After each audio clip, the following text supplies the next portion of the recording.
క్లాస్లో December prelims mains కొత్త class start అవుతుంది. ఈ నెంబర్కి కాల్ చేసి రిజిస్టర్ అవ్వండి. లిమిటెడ్ సీట్సే ఉన్నాయి.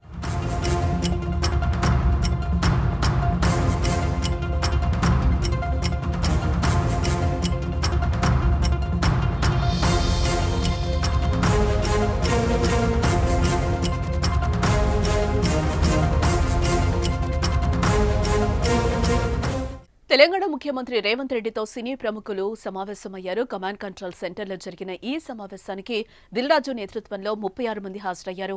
21 మంది నిర్మాతలు, 13 మంది దర్శకులు, 11 మంది నటులు పాల్గొన్నారు. దిల్ రాజు, అల్లు అరవింద్, మురళీమోహన్, నాగార్జున, త్రివిక్రమ్, హరీష్ శంకర్, కొరటాల శివ, బోయపాటి, శ్రీ కళ్యాణ్తో పాటు తదితరులు ఈ భేటీలో పాల్గొన్నట్లుగా అయితే తెలుస్తోంది. అయితే ఈ భేటీకి చిరంజీవి మాత్రం దూరంగా ఉన్నారు. మెగాస్టార్ ఆహ్వానం ఉన్నా ప్రస్తుతం చెన్నైలో ఉండడంతో సమావేశానికి హాజరు కావడం లేదాయన. ఈ సమావేశంలో అల్లు అర్జున్ సంధ్యా థియేటర్ కేసుతో పాటు బెనిఫిట్ షోలు, అలాగే టికెట్ రేట్లపై చర్చించనున్నట్లుగా అయితే తెలుస్తోంది.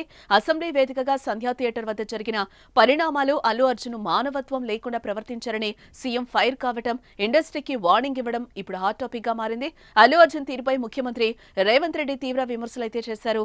బెనిఫిట్ షో, టికెట్ రేట్లపై కూడా కామెంట్ చేశారు. ప్రేక్షకులను దోచుకునేలా సాగుతున్న వ్యవహారాన్ని ఇకపై అనుమతించారని, తెలంగాణలో బెనిఫిట్ షోలను రద్దు చేస్తున్నట్టుగా ప్రకటించారు సీఎం. ముఖ్యమంత్రి ప్రకటనతో సినీ పరిశ్రమలో అలజడి రేగిందని చెప్పుకోవచ్చు. సంక్రాంతి పండగకి పెద్ద ఎత్తున సినిమాలు విడుదల కావాల్సి ఉంది. టికెట్ల ధరల పెంపుతో పాటు బెనిఫిట్ షోలను కూడా రద్దు చేయాలని ప్రభుత్వ నిర్ణయంతో ఉక్కిరిబిక్కిరవుతున్నారు. ఈ నేపథ్యంలో Telangana film development corporation chairman గా నియమితులైన నిర్మాత దిల్ రాజు రంగంలోకి దిగి ప్రభుత్వంతో సమావేశాన్ని ఏర్పాటు చేశారు. ఈ సమావేశంతో అల్లు అర్జున్ కేసుతో పాటు సీఎం చేసిన ప్రకటనపై కూడా చర్చిస్తున్నారు. ఈ సమావేశంతో ఎలాంటి నిర్ణయాలు ఉంటాయో చూడాలి.